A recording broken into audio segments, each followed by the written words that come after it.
এই যে ভাই দেখছেন এই যে প্রথমে আতশবাজি ফুটাচ্ছে।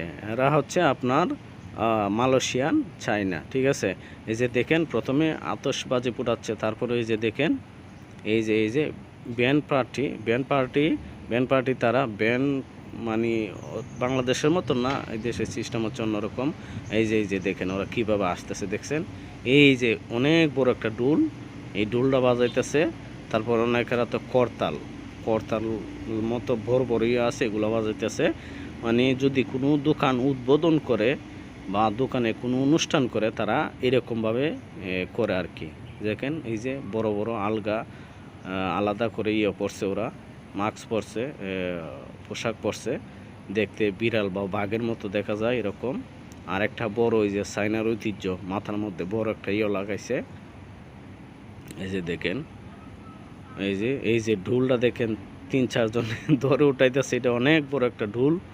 হ্যাঁ, এটার মধ্যে বাইরে এরা মানে ইয়ে করে অনুষ্ঠান, নৃত্য করে, নাচে বা অনেক কিছু করে। এই যে দেখেন ভাজি ফুটায় কী করছে দেখছেন, আতশবাজি। এখানে অনেক সুন্দর। আসলে আমি বসা ছিলাম পার্কে, দেখি হঠাৎ করে ওরা এরকম করতেছে। আমি গেলাম, গিয়ে একটু ভিডিও করলাম। খুবই সুন্দর লাগলো, আমার কাছে ভালোই লাগলো। আমার মতো অনেকেই ভিডিও করছে। দেখেন সবাই এক ড্রেস পরে, মানে প্যান্ট বলেন টি শার্ট বলেন একই কালারের পরছে। তো ভিডিওটা ভালো লাগলে লাইক কমেন্ট করবেন। ভালো থাকবেন। ওকে, আল্লাহ হাফেজ।